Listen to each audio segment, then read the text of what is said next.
2024년 전 세계적으로 과학과 종교의 대립은 여전히 뜨거운 논쟁거리입니다. 특히 진화론과 창조론의 충돌은 수백 년간 이어져 온 갈등이죠. 미국에서는 공립학교에서 진화론을 가르치는 것을 둘러싸고 법정 소송이 벌어지고, 유럽에서는 종교단체와 과학계가 첨예하게 대립합니다. 흥미로운 건 이 논쟁의 양 극단에 있는 사람들, 즉 근본주의 신앙인들과 무신론자들이 한 가지 점에서는 의견이 일치한다는 겁니다. 바로 진화론과 성경은 절대 양립할 수 없다는 주장이죠. 근본주의자들은 진화론이 신의 창조를 부정한다며 거부하고, 무신론자들은 진화론이 신의 존재를 불필요하게 만든다고 주장합니다. 2019년 퓨 리서치 센터의 조사에 따르면 미국 복음주의 개신교인의 약 62%가 인간이 현재 형태 그대로 창조되었다고 믿으며 진화론을 받아들이지 않는다고 응답했습니다. 반면 무신론자 커뮤니티에서는 진화론을 종교적 믿음에 대한 가장 강력한 반박 근거로 제시합니다. 이들은 자연 선택과 무작위 돌연변이로 생명이 발전했다면 초자연적 창조주가 필요 없다고 말하죠. 이렇게 극과 극의 입장이 하나의 전제를 공유하는 건 아이러니합니다. 두 진영 모두 진화론을 받아들이면 성경의 창조서사를 포기해야 한다고 믿으니까요. 하지만 정말 그럴까요?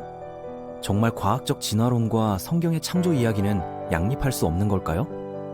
수백 년간 이어진 이 논쟁의 핵심에는 하나의 잘못된 가정이 자리 잡고 있을지도 모릅니다. 바로 자연적 과정을 통한 발전과 신의 창조 행위가 상호 배타적이라는 생각 말이죠. 많은 사람들이 간과하는 건 성경 본문 자체가 이 문제에 대해 우리가 생각하는 것보다 훨씬 더 복잡하고 풍부한 신학적 통찰을 제공한다는 점입니다. 오늘은 진화론과 창조론이 정말 모순되는지, 아니면 우리가 그동안 잘못된 이분법에 갇혀 있었던 건 아닌지에 대한 이야기입니다. 이 주제는 단순히 과학 대 종교의 싸움이 아닙니다. 오히려 우리가 성경을 어떻게 읽어야 하는지, 신의 섭리를 어떻게 이해해야 하는지, 그리고 과학적 발견이 신앙과 어떤 관계를 맺을 수 있는지에 대한 깊이 있는 탐구죠. 이 논쟁의 핵심에는 근본적인 오해가 있습니다. 사람들은 성경이 신이 모든 것을 만들었다고 말하는데, 만약 생명이 진화의 자연적 과정으로 발달했다면 신이 그것을 만들지 않았다는 의미라고 생각하죠. 하지만 이것은 신의 창조 행위를 지나치게 단순화한 해석입니다. 마치 신이 마술사처럼 손가락을 튕겨서 모든 것을 순간적으로 완성된 형태로 나타나게 해야만 진정한 창조라고 보는 거예요. 그러나 성경 본문을 자세히 들여다보면 전혀 다른 그림이 나타납니다. 신학자들 사이에서는 오래전부터 신이 일하시는 방식에 두 가지 범주가 있다는 논의가 있었죠. 첫 번째는 초자연적 개입입니다. 홍해를 가르는 것처럼 자연 법칙을 일시적으로 중단하고 기적적 힘을 직접 사용하는 방식이죠. 이런 사건들은 성경 전체에서 특별한 순간에 나타나며 신의 주권과 능력을 극적으로 보여줍니다. 두 번째 방식은 섭리적 행위입니다. 이것은 자연 법칙과 역사의 사건들을 조율하여 신의 목적을 이루는 방식이에요. 에스더서는 이런 섭리의 완벽한 예입니다. 책 전체에서 신의 이름이 단 한 번도 직접 언급되지 않지만 모든 사건이 절묘하게 연결되어 유대 민족을 구원하는 결과로 이어지죠. 우연처럼 보이는 일들이 실은 정교하게 조율된 신의 계획이었던 겁니다. 요셉의 이야기도 마찬가지입니다. 형들이 요셉을 노예로 팔았을 때 그들은 분명히 자유의지로 악한 선택을 했죠. 그런데 창세기 50장 20절에서 요셉은 이렇게 말합니다. 당신들은 나를 해하려 했으나 하나님은 그것을 선으로 바꾸사 많은 백성의 생명을 구원하게 하셨나이다. 그렇다면 요셉을 노예로 만든 건 형들일까요? 아니면 하나님일까요? 답은 둘 다입니다. 형들의 악한 의도와 하나님의 선한 목적이 동시에 작동했던 거죠. 이것을 이해하는 한 가지 방법은 저자와 소설의 비유입니다. 소설 속에서 한 등장인물이 다른 등장인물에게 영향을 미친다고 해서 저자가 그 모든 것을 쓰지 않았다는 의미는 아니죠. 등장인물들의 행동과 선택이 이야기를 전개시키지만 궁극적으로 모든 것을 기획하고 집필한 건 저자입니다. 마찬가지로 우리 우주에서 자연 법칙과 인과관계가 작동한다고 해서 신이 그 모든 과정을 주관하지 않는다는 의미는 아닙니다. 이런 관점에서 보면 진화도 신의 섭리적 창조 방식으로 이해할 수 있습니다. 신이 우주의 법칙을 설계하고 최초의 조건을 정하고 모든 과정을 조율해서 생명이 정확히 원하시는 방향으로 발전하도록 하셨다면 그것 역시 창조 행위죠.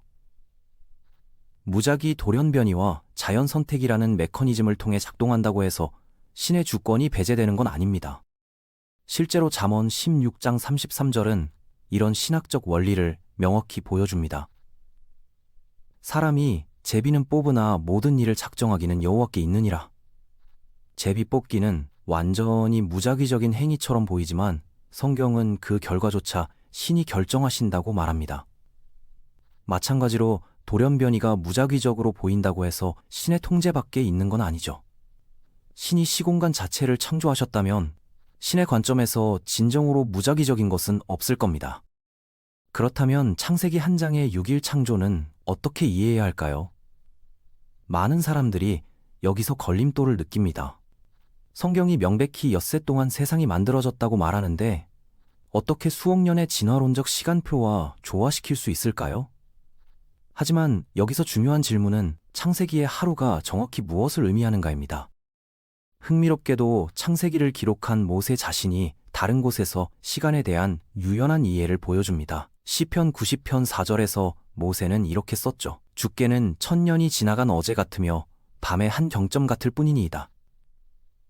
베드로후서 3장 8절도 이 구절을 인용하며 비슷한 원리를 가르칩니다. 신의 관점에서 시간은 인간과 다르게 경험되는 거죠. 더 나아가 고대 근동 문화의 시간 개념 자체가 현대와 달랐습니다. 그들에게는 정밀한 시계가 없었고 하루라는 개념도 엄격한 24시간 단위가 아니라 더 유연한 시간의 단위였습니다. 창세기 1장에서 하루를 정의하는 기준인 태양이 넷째 날까지 나타나지 않았다는 점도 주목할 만하죠. 태양이 없는 상황에서 24시간 지구 자전일을 어떻게 측정할 수 있었을까요? 이것만 봐도 창세기의 하루가 문자적 24시간을 의미하지 않을 가능성이 높습니다. 실제로 창세기 한 장의 순서를 더 유연한 시간 개념으로 해석하면 지구 생명의 발전 순서와 놀랍도록 일치합니다. 먼저 빛이 나타나고 지구가 물로 덮였죠. 과학은 초기 지구가 실제로 광대한 바다로 물렸음을 확인했습니다. 그 다음 화산 활동으로 육지가 드러났고 이것도 지질학적 기록과 일치합니다. 특히 흥미로운 건 넷째 날에 대한 설명입니다. 많은 사람들이 넷째 날에 해와 달과 별이 창조되었다고 생각하지만 히브리어 원문을 자세히 보면 조금 다릅니다. 본문은 해와 달과 별이 하늘에 나타났다고 표현하지 그날 창조되었다고 명시하지 않아요. 이것은 중요한 차이입니다. 과학자들은 초기 지구의 대기가 너무 두껍고 불투명해서 지표면에서 천체를 볼 수 없었을 거라고 말합니다. 그런데 광합성 생물이 출현하면서 산소가 대기에 축적되고 대기 조성이 변화하면서 점차 하늘이 맑아졌죠. 그 결과 지표면에서 해와 달과 별을 볼 수 있게 된 겁니다. 창세기의 서술이 정확히 이런 과정을 묘사하는 것처럼 보입니다. 해와 달이 만들어진 게 아니라 관찰자의 시점에서 보이게 된 거죠. 그 다음 순서도 흥미롭습니다. 창세기는 물속의 생명이 먼저 나타나고 그 다음 새와 육지동물이 나타났다고 말합니다. 캄브리아기 폭발로 알려진 사건에서 실제로 해양 생물이 급격히 다양화되었고 이후 육상 생물이 진화했죠. 물론 성경의 순서와 과학적 순서가 정확히 일치하지는 않지만 큰 틀에서 놀랍도록 비슷한 패턴을 보입니다. 그렇다면 인간의 창조는 어떨까요? 창세기 1장 26절에서 27절로 넘어가는 부분이 흥미롭습니다. 26절에서는 우리가 사람을 만들자고 말하고 27절에서는 하나님이 사람을 조하시되 라고 합니다. 히브리어 원문에서 사람을 의미하는 단어가 두 가지 뉘앙스로 쓰이는데 이것이 일반적인 인류와 특정한 개인으로서의 아담을 구분하는 것일 수 있다는 해석이 있습니다. 즉, 먼저 인간이라는 종이 진화적 과정을 통해 나타나고 그 다음 그중 한 개체가 아담으로서 특별한 영적 지위를 받았을 가능성이죠. 성경은 아담이 흙으로 만들어졌다고 하는데 어떤 사람들은 이것이 아담이 다른 생물로부터 진화하지 않았다는 증거라고 주장합니다. 하지만 성경의 다른 부분들도 모든 인간이 흙으로 만들어졌다고 말하면서 동시에 부모로부터 태어났다고 하죠. 그렇다면 아담도 왜 조상이 없어야 할까요? 신의 형상에 대한 질문도 중요합니다. 만약 인간이 점진적으로 동물에서 진화했다면 정확히 어느 시점부터 신의 형상을 지니게 된 걸까요? 이 질문에 답하려면 먼저 신의 형상이 무엇인지 물어야 합니다. 만약 그것이 주로 육체적 특징이라면 문제가 생깁니다. 침팬지는 인간과 DNA의 98%를 공유하고 놀랍게도 샐러리조차 인간과 50%의 DNA를 공유하거든요. 그렇다면 침팬지는 90% 정도 신의 형상을 지닌 걸까요? 이건 말이 안 되죠. 전통적인 신학 해석은 신의 형상이 주로 영적인 것이라고 봅니다. 인간이 가진 이성적 영혼, 도덕적 의식, 신과의 관계 능력, 이런 것들이 신의 형상의 핵심이라는 거죠. 육체적 유사성이 아니라 영적 능력이 우리를 다른 피조물과 구별합니다. 그렇다면 진화론과 조화시킬 수 있는 시나리오가 가능해집니다.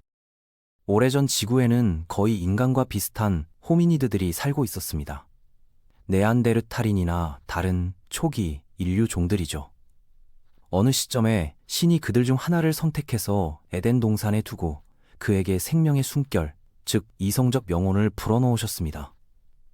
그 순간 그는 신의 형상을 지닌 최초의 진정한 인간이 되었고 그의 모든 후손도 그 영적 본성을 물려받게 되었죠.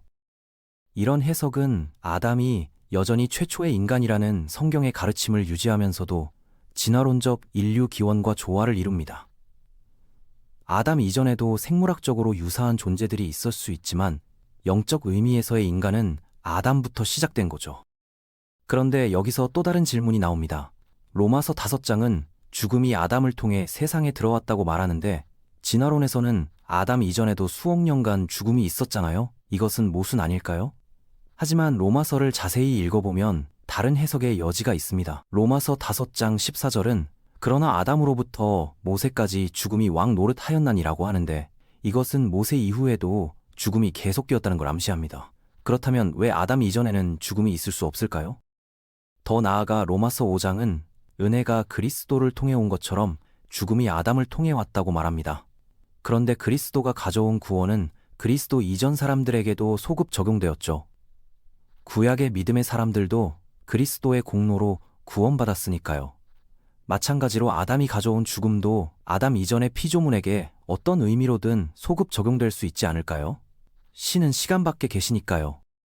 게다가 에덴 동산 이야기 자체가 아담 이전에 죽음이 없었다는 해석에 의문을 제기합니다. 동산 한가운데에는 두 나무가 있었죠. 선악을 알게 하는 나무와 생명나무입니다. 생명나무는 먹으면 영원히 살게 하는 나무였어요. 그런데 생각해보세요. 만약 죽음이라는 것 자체가 아직 세상에 존재하지 않았다면 왜 불멸을 주는 나무가 필요했을까요? 생명나무의 존재 자체가 죽음이 이미 가능성으로 존재했음을 암시합니다. 또한 아담과 이브가 타락하기 전에 이미 사탄이 동산에 들어와 있었습니다. 뱀의 형태로 그들을 유혹했죠. 이것은 악이 인간의 타락 이전에 이미 존재했다는 의미입니다. 사탄과 천사들의 타락이 아담과 이브의 타락보다 먼저 일어났던 거죠. 그렇다면 에덴 동산 이전에 이미 불완전함과 악의 가능성이 우주에 존재했던 겁니다. 존 칼빈을 비롯한 많은 신학자들은 생명나무가 성찬식과 비슷한 의미를 지닌다고 해석합니다. 그것은 그리스도와의 연합을 상징하는 거죠.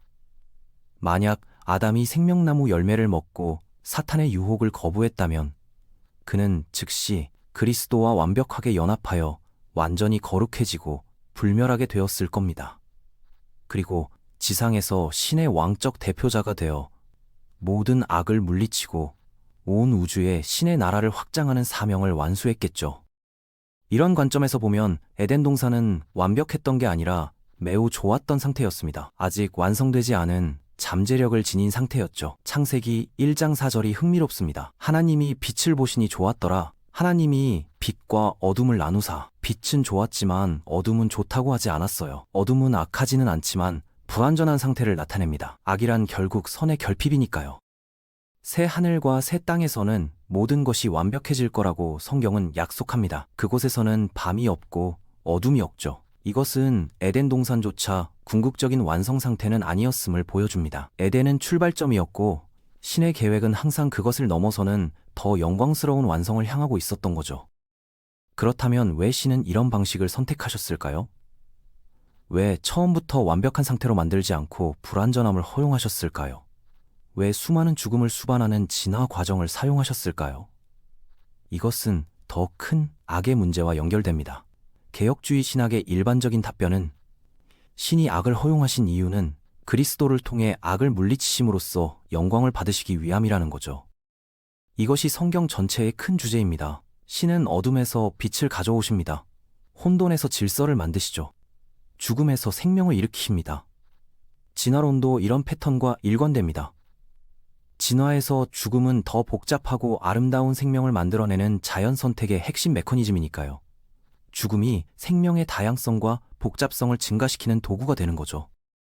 실제로 역사상 최악의 사건이었던 그리스도의 십자가 처형이 최고의 사건인 부활로 이어졌습니다. 가장 큰 악이 가장 큰 선을 낳은 거죠. 이런 의미에서 진화는 복음의 패턴과 놀랍도록 일치합니다. 죽음을 통한 생명, 고난을 통한 영광, 이것이 신이 일하시는 방식의 핵심이니까요.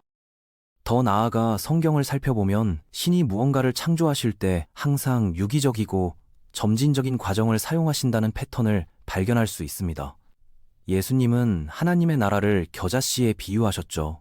씨앗은 가장 작지만 자라서 큰 나무가 되어 많은 새가 깃들 수 있다고 하셨습니다.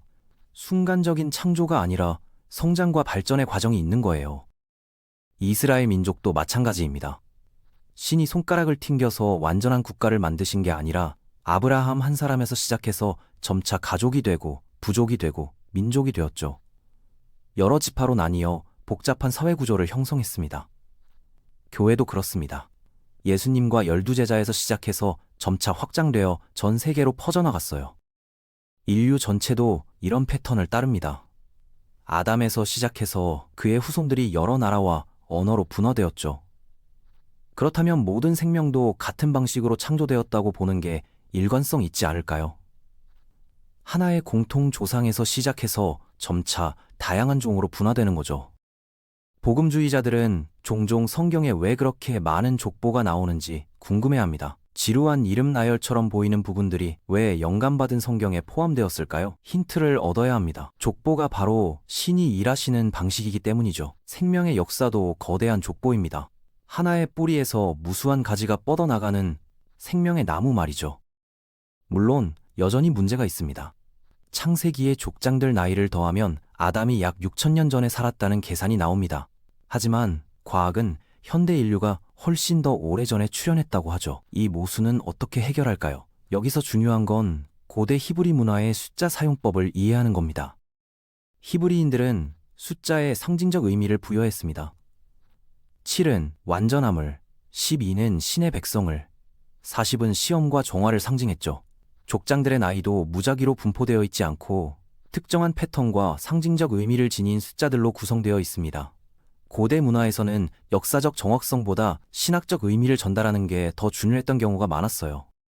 또한 고대 근동의 다른 문헌들도 비슷한 패턴을 보입니다. 수메르 왕 목록 같은 문서는 초기 왕들에게 믿을 수 없을 만큼 긴 통치 기간을 부여하죠. 이것이 문자적 역사 기록이 아니라 특정한 문학적 관습을 따르는 것임을 학자들은 압니다. 창세기의 족보도 비슷한 맥락에서 이해할 수 있습니다. 그렇다면 창세기를 문자 그대로 받아들여야 하는지 아닌지의 질문이 제기됩니다. 흥미롭게도 초대 교회의 많은 교부들, 특히 알렉산드리아 학파는 창세기를 알레고리적으로 해석했습니다.